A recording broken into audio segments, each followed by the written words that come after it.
अस्सलामुअलैकुम। मैं शुगर का दायमी मरीज़ हूँ। मैं इस मर्ज़ में कब मुब्तला हुआ मैं नहीं जानता। मैं ये भी नहीं जानता कि ये मर्ज़ साथ लेकर पैदा हुआ था या मैं बचपन में ज़ियाबितस का शिकार हुआ या फिर जवानी में इस अफ़रीयत का असीर बना। मैं क्यों नहीं जानता, इस क्यों की बेशुमार वजूहात हैं। पहली वजह शुगर की अलामात से नावाकफ़ियत थी। मेरा बचपन गाँव, कस्बे और कस्बाती शहर में गुज़रा। मेरे वालिदैन, असातिज़ा और अहले महल्ला शुगर की अलामात से नावाकिफ़ थे, चुनांचे मुझे बचपन में ही इल्म नहीं हो सका। दूसरी वजह मेडिकल चेकअप था। मैंने यूनिवर्सिटी तक ब्लड टेस्ट तक नहीं करवाया था, लिहाजा मैं लड़कपन में भी अपनी बीमारी से आगाह ना हो सका। और तीसरी वजह हमारे इलाके के डॉक्टर थे। ये सिर्फ खांसी, सर दर्द और बुखार को बीमारी समझते थे। ये सिर्फ इन मोहलक अमराज के एक्सपर्ट थे, चुनांचे मेरा मर्ज़ जवानी में भी किसी को समझ ना आया। यूँ मैं शुगर के साथ परवान चढ़ता रहा। मैं अमली ज़िंदगी में आया तो मैं चिड़चिड़ेपन का शिकार हो गया। मेरा वज़न भी तेज़ी से गिरने लगा। मेरी प्यास भी बढ़ने लगी थी और मुझे वाशरूम की ज़रूरत भी कसरत से रहने लगी। पाकिस्तान अखबार में मेरे एक दोस्त शुगर के मर्ज़ से वाकिफ़ थे। उन्होंने मुझे टेस्ट कराने का मशवरा दिया। मैं लिबार्टी चला गया, खून दिया, टेस्ट हुआ। पता चला मेरे खून में शुगर की मिकदार खौफनाक हदों को छू रही है। मैं परेशान हो गया, लेकिन परेशानी हल नहीं था, हल इलाज था। मैंने इलाज शुरू कर दिया।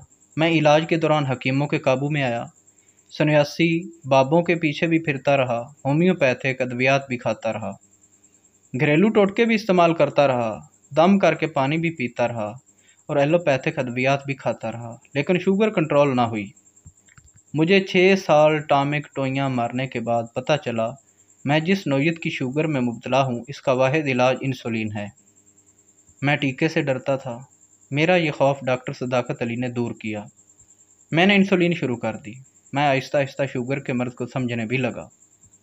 मैं आज सोचता हूँ, मुझे अगर तालिब इल्मी के ज़माने में शुगर का इल्म हो गया होता, मैं अगर इसके अलामात से वाकिफ़ होता, मेरे खून का मुआयना अगर स्कूल, कॉलेज या यूनिवर्सिटी में हो गया होता, या अगर डॉक्टरों ने जवानी में मेरी ब्लड स्क्रीनिंग करा ली होती, तो मैं बहुत पहले अपना इलाज शुरू कर चुका होता और मैं शायद आज से बेहतर ज़िंदगी गुजार रहा होता।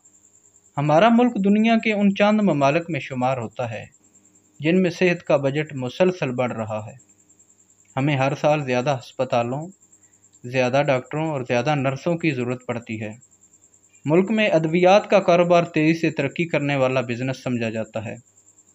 आप अद्वियात की छोटी सी फैक्ट्री लगाएं और 2-3 साल में अरबपति हो जाएं। ऐसा क्यों हो रहा है?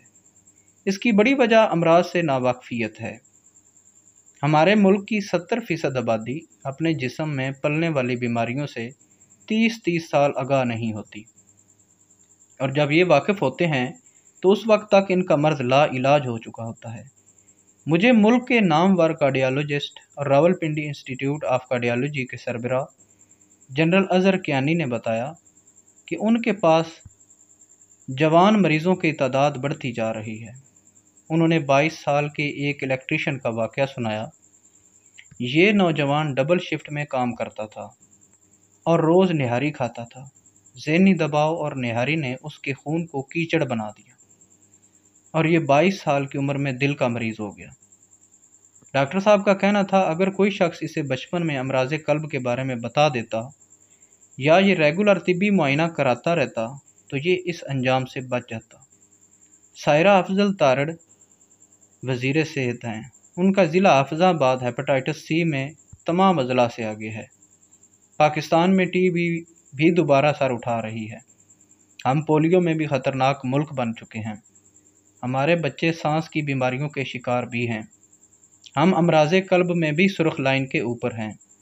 मुल्क में एड्स भी तेज़ी से फैल रही है और हम शुगर में भी दुनिया में चौथे नंबर पर हैं। चुनांचे हम मनहसल कौम बीमार हैं। ये सूरत हाल इंतहाई अलार्मिंग है।